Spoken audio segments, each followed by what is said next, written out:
You're listening to the Super League pod, coming up on episode 160 of your favourite rugby league podcast. We have all your feedback and shout-outs, news from around the world of rugby league. We look back at round 6 of the qualifiers, as well as bringing you our previews via flipped coin for round 7 of competition play. We also have a quiz, and it's all to do with Rookies of the Year. Strap yourselves in, kids. It's time for your favourite rugby league podcast, the Super League pod.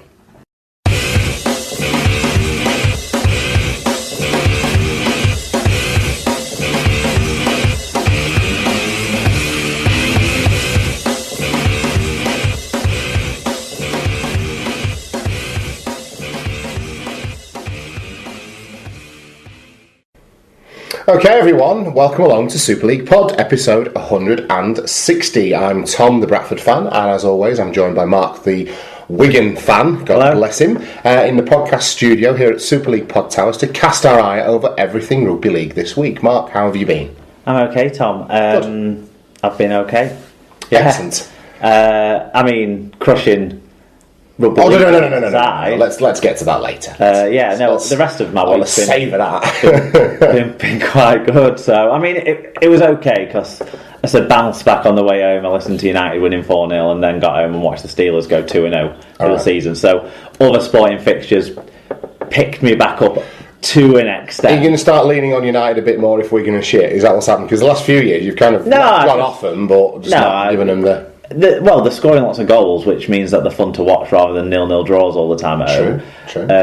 But no, I have my interest in football is still very much at a basic. I've been a supporter for too many years to kind of cut it out of my life. Fair enough. Level, but the NFL being back is a nice. Yeah, I haven't followed. I picked up the LA Rams last year, and they got a really big win on the opening day of the season. Yeah, they lost in week 2. Did they lose in week 2? Narrowly. Yeah. Late in the game. It was quite an exciting one, but So, how's your week been? What have you been up to? I went to watch Stuart Lee. Really? How was that? Was he funny? Good, yeah. He was. You know what he's like. He's a bit ranty and kind of goes along, and then has these little moments where he sort of talks off mic but audibly, and on where the TV show he turns around and talks to the camera in the corner sort of thing. He does that by pulling the microphone away in his live shows and then sort of saying things that everyone can obviously hear. Very funny, a bit more like jokes than normal, but not like one line, not like a Jimmy Carr kind of joke after joke situation. But a few more jokes than normal, but still plenty of long, rambly, ranty kind of stuff. It was really good, yeah. Superb, very good. Funny. Excellent. And then, what else did I do? I went to the finals of the Great British Street Food... I saw this. British Street Food Finals thing. It was at Mayfield Station in Manchester. Well, there's a place, there's a thing called Grub that they run events there, street food events anyway. Right.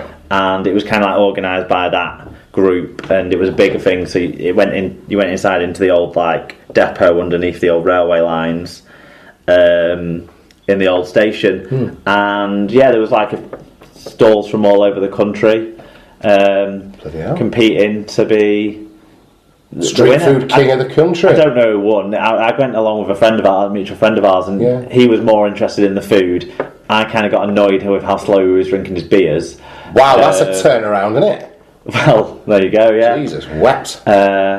So I was more bothered about having a few beers, and he was bothered about trying all these different foods. But in the end, between us, I think there was 16 food stalls, and to some extent or another, we tried something from 10 of them. Oh, wow. So good stuff. Yeah, it was nice. Yeah, and then we played laser chess or ket. All right. So what's that? It's kind of what it sounds like. Explain it then, because it's a board game very similar to chess, right? With very similar premise and kind of methodology behind it. Right. But instead of just having pieces on a board, you have pieces on a board, but half of your pieces have mirrors on them, and each time a move is made, each of you presses a laser, and depending on where that laser ends up off the mirrors and stuff, depends on what happens next. So if you hit a piece on a certain side or whatever, you get that piece goes off the board, and if you get the laser to bounce into the king or the pharaoh. It is. Good lord. Yeah. So that was my first experience of that. Superb. Ian being a board game supremo. I think we had 4 games and it was 3-1 to Ian. Right. But they were my first 4 games of Ket. Ket. Yeah, the pub we were in. I'm glad you prefaced that, because if you just walked through and gone, I tried Ket for the first time at the weekend, Tom, that would have been quite a lot of different stories I would have been expecting from you. So that was mine. Actually, quite an adventurous week. No steady away for me, but you have been even less steady away, I believe. Well, I've had a busy week. Let's start a busy weekend anyway. Let's start from Friday. So Friday night was nice. Went out for one of the best curries I've had on the Fylde coast. Actually, I get quite snobby being from West Yorkshire about curries around here and the quality that you get on the Fylde coast. But we went to the Indian Orchard up on Devonshire Road, which is near enough central Blackpool, and had a very, very nice curry on Friday evening, Emma and I. And that was as kind of like a little warm-up or, gentle night out in preparation for Saturday, where Emma had been invited to join, primarily I would add for her dancing, not because she's a trained dancer, not for her singing, a Spice Girls tribute act along with a friend of hers who we sometimes go and see singing around the clubs in Blackpool. And they were doing that at Gay Pride up in Carlisle. So we went to Pride on Saturday. I can't imagine Carlisle's the most Pride appreciative place. Do you know what? It was tremendous. Yeah. I went in thinking exactly the same thing, thinking there wouldn't be much of a turnout, and I was blown away. It was fantastic. It was brilliantly organised. It was very, very well policed. There was a strong police presence, which is sad in some respects, but was reassuring as well. Well, everywhere had a stronger police presence because, more sad attacks. What had been going on, exactly. Yeah. But the acts that I saw were all fabulous. The people that were there, everyone was in wonderful spirits. It was admittedly my first experience of any kind of Pride celebration, and it was universally and wholly a positive one. The things I enjoyed the most, the number of young people that were there as well, that were not just out gay young people, but straight young people as well, celebrating and supporting their friends, which was something that even when I was at high school, only sort of 20 years ago, didn't really happen. Yeah. And now it's far more out in the, of course, and quite rightly so, far more out in the open, and people are, were just lovely there all day. I didn't see a cross word or anything. I had my picture taken with a Queen version of the Queen, which was brilliant. I'll show you that later on. It was just wonderful, and the police that were kind of more actively policing the crowd were very, very on form as well, and very sensitive, and there was a few very interesting speakers as well, actually, people from like Amnesty and people from transgender charities from the northeast came and spoke, and I certainly learnt a few things about myself in a very serious way, but I had great fun doing it as well. And the girls, I can't not talk about the girls. I was going to say, what was the performance like? It was tremendous. They did 5 little numbers. They'd been rehearsing for only about a week prior. Which songs did they do? They did Wannabe. They did Who Do You Think You Are?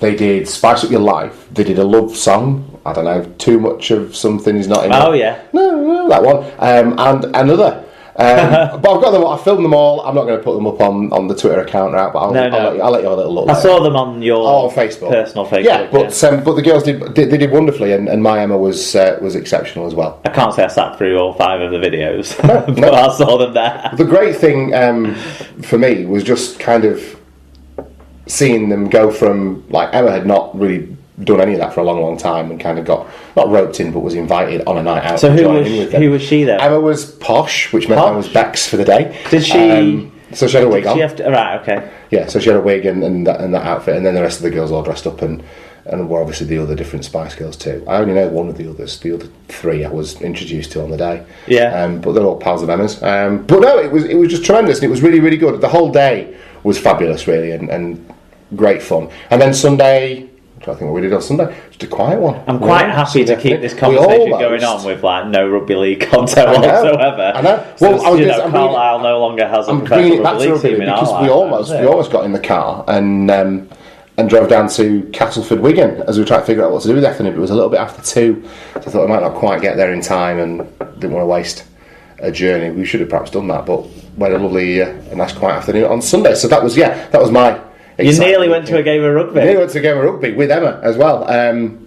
We will be going to more as the season dwindles. We're going to go. So I think we're going to try and get some grand final tickets for her and her son as well as the ones that we've got. So we'll see. All right. But yeah, gay pride, it was brilliant. Who's been getting in touch this week, Mark? Paul O'Brien, we start Should we tell people what's coming up on the show? Oh, yeah.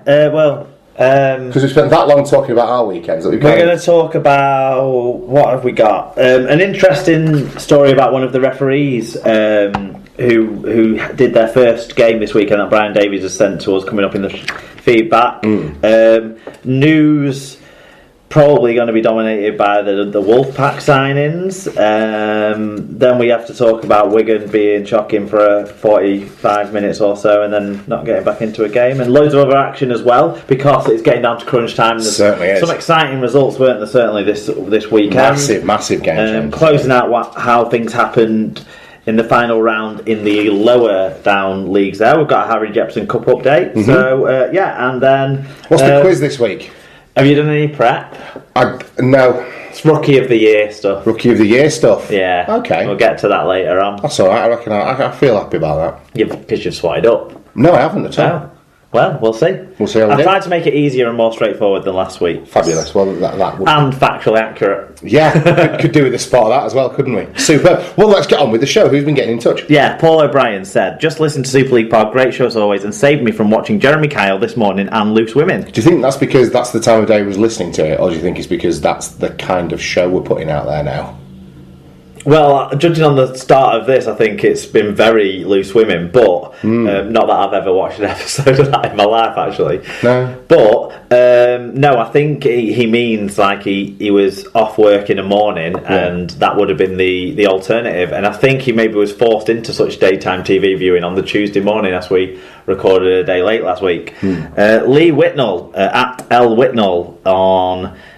Twitter there, Lee says, in the interest of giving both hosts the feedback they prefer, Tom is bloody brilliant in this episode. Mark's singing needs improvement. Do you know what happened? Such is my ego that I thought, oh, isn't that nice of him? And then I realised I cracked a joke about wanting praise. I thought, no, I felt like I had a good episode that week. Cheers, Lee. I think my singing's beyond improvement. Paul Ludo Lewis said, last week's quiz was so confusing I don't know whether I got them all right or none right. You probably got them all right, Paul. I think he got none right. Yeah. Wally Frogmore said, if you're after good country music, check out Wheeler Walker Jr. No, I haven't done yet. So there's a recommendation for you, Tom, for your country odyssey that you're on. I'm going to type it into play music as we talk and then get it. Well, it's on your piece of paper that you can keep and read it from. Well, I can multitask, so what I'll do is I'll set it downloading whilst we're doing this. More on our music recommendations. David Powell at St David 2911. Me and David have very similar music taste, it seems. He's often watching bands that I've just watched or just talked about, isn't he? Sorry, I'm going to stop you. Right, I've just searched for Wheeler Walker Jr. and it's brought up the titles of the top songs. Okay. I can see why Frogger likes this. The top 5 songs according to Google Play are "Fuck You Bitch," "Redneck Shit," "Eating Pussy, Kicking Ass," "Drop 'Em Out," and "Beer, Weed and Coochies." Wow, we needed I know we swear and stuff on this show, but I think we needed a profanity alert before that one. There you go, good that Lord. One took it up a notch, didn't it? Oh, blimey. Right, Froggers, that's definitely on the list.